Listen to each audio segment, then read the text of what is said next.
like cards. It's not what you dealt, but how you play it.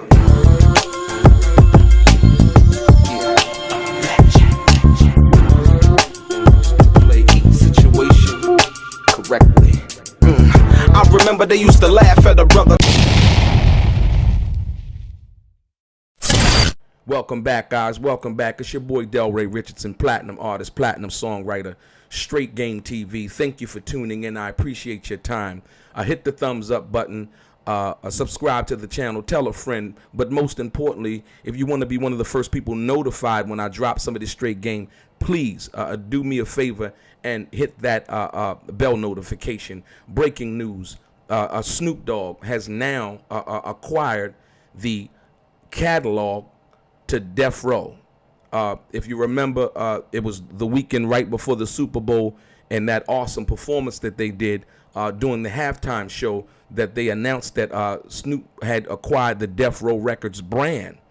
You heard a lot of people hit the internet basically saying that Snoop had purchased the catalog then, but he hadn't. If you watch my video in which I did it, I basically specified that Snoop had bought the brand, not the catalog. You can check that if you want to watch that prior video. But in fact, today it is official and the deal is complete. The negotiations, and Snoop now owns the master copies for both of his debut albums. Should I say his debut album, Doggy Style, and the follow-up, Dogfather, as well as Daz's and Corrupt's Dog Food album, The Lady of Rage, and all of the compilations and soundtracks that Death Row released throughout the 90s.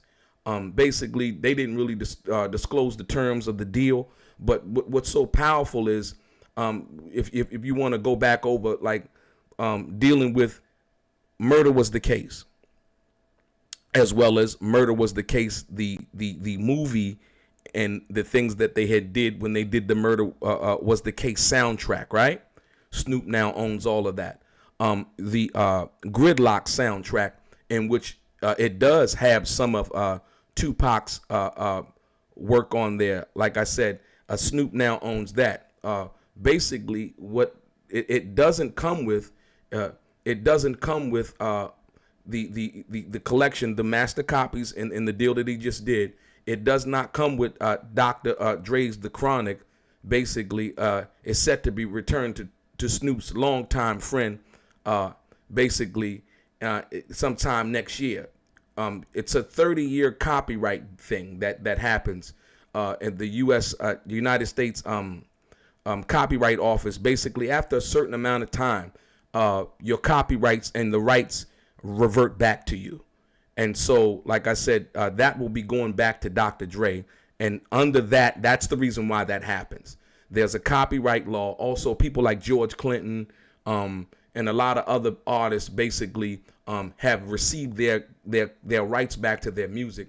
What also is not included in Snoop purchasing the catalog was Tupac's classic album, All Eyez on Me, and the Don Killuminati album, the Seven Day Theory, the Makaveli album.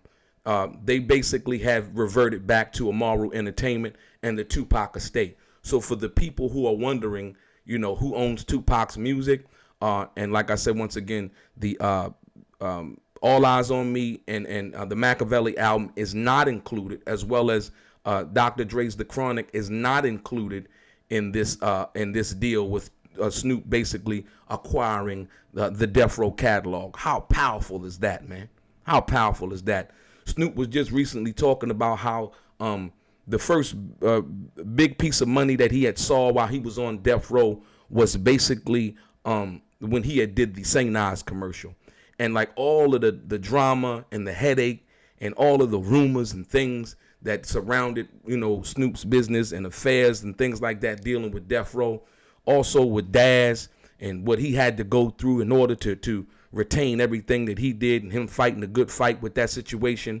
And all of the people, it is a wonderful day that, not only that Snoop is getting it back, but like I say, the artists, the people who actually put in the work and created the value behind what Death Row was, are now reaping the benefits and reaping the rewards for their labor.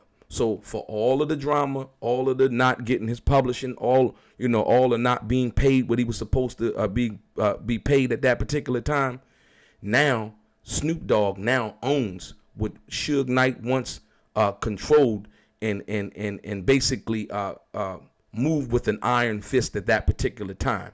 So congratulations to Snoop. Like I said once again, but all of the other albums, minus Dr. Dre's The Chronic, All Eyes on Me, and the Makaveli album, Snoop now owns and controls the masters too. And so it basically, goes into saying Snoop might not miss those exceptions much in the long run. Basically, he just put out a new album, is the BODR, on the Back on Death Row. His first release for the album in 25 years, is already generating revenues of 10,000 units. So that new album that Snoop just released basically has sold about 10,000 units, while Doggy Style alone was worth basically 169,000 units just in 2021. Basically, that's what it sold in 2021. Doggy Style had sold 169,000 units, which is great numbers. Like I said, but once again, people don't understand the licensing money that can be generated when you license the master recordings. And I'll explain this to the people that don't know. So if, like, say for instance, you want to come and you wanted to use, let's say, What's My Name by Snoop, right? First and foremost, before you get any kind of rights, you need to get the master rights. And now for those master rights to be able to use the master copy of that original version of that recording, you would have to go to Snoop first, right? And then you would have to go to the songwriters and clear each and every percentage of that song that that individual songwriter and publisher owns in order to complete that licensing deal. So like I said, with basically the soundtracks, Doggy Style, Dog Father, Dog Food, and the soundtrack by Tupac for Gridlock. Like I said, Tupac had a couple of joints on there that were real dope. It's a great thing, man. Like I said, me being in the music industry and understanding like the nuances of the publishing and the license and all of the rights and things that go along with that. Like I said, this is a great day. And it also says basically, Billboard basically puts the total revenue for the catalog, right? They talked about this. And the total revenue for the catalog at around $6 million last year, combined with the branding, which handles merch licensing of the Death Row logo. Remember, I said the Death Row logo and the catalog were two separate entities. So when people were saying basically that, well, why did Death Row own the Makaveli album and All Eyes on Me? It wasn't actually so. When Death Row filed for bankruptcy, right? Jimmy Iovine them, they basically were, part of the creditors. They were owed money, right? So when you file bankruptcy, you file a creditor thing, and when they sell it, you get your portion of the money, based on what you said that they owed you, and so on and so forth. They just didn't want to deal with all of the drama that came with, owning that catalog, because the business practices that were done were a headache. You know what I mean? People weren't getting paid. They would have had to deal with lawsuits. You seen that Tupac mother sued E1, basically trying to get her money and the royalties that were owed to her, because the whole Tupac situation was so crazy. Jimmy Iovine and Interscope didn't want to deal with that. So when people say, well, yeah, no, it really wasn't that. They just let that go. As you see now, when the catalog was bought initially out of bankruptcy, it was bought for like $25 million, right? Now, as of today, they're basically saying that the total revenue for the catalog is at around about $6 million a year, right? Combined with the branding, which, handles merch licensing, Death Row logo. Snoop's adding about, they say, estimated $50 million of value to his name. Basically, however, that Snoop may not have paid that much to MNRK, which previously held the rights to Death Row, due to it no longer having an interest in the brand and having a tendency to return rights to artists as it did with Dr. Dre and Tupac. So basically what that's saying is the people at MNRK who basically owned the Death Row brand name as well as the catalog, they knew that in a couple of years, they wouldn't be able to own the catalog no more anyway. All of those rights would have reverted back to Dr. Dre, Tupac's estate, or Tupac if he was alive, Snoop anyway. So basically, for whatever reason, and like I said, the terms weren't disclosed, whatever Snoop paid for it, it was basically a win-win for MNRK, and it was a win-win for Snoop. You know, because like I said, at the end of the day, you don't want to be holding on to a depreciating asset, right?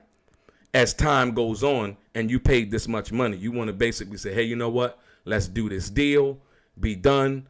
We got our money. You got your catalog. Everybody's happy. So, and Snoop's talking about turning Death Row into an NFT label, basically holding, the prospects of the future and all of those other things, which, I think is a great thing. And like I said, if people, understand what the NFT space is all about. So like I said, once again, Snoop Dogg now owns Death Row, the brand name, and Death Row, the catalog, minus Dr. Dre's Chronic, All Eyez on Me, and the Makaveli album. But all of the other compilations, Murder Was the Case soundtrack, Doggy Style, Dog Father, Dog Food, and all of the other things that Tupac had appeared on, Snoop now owns all of those things. As well as, like I said, one of my favorite soundtracks that Death Row had released at that time, the Gridlock soundtrack. Like I said, you heard it here, your boy, Delray, Straight Gang.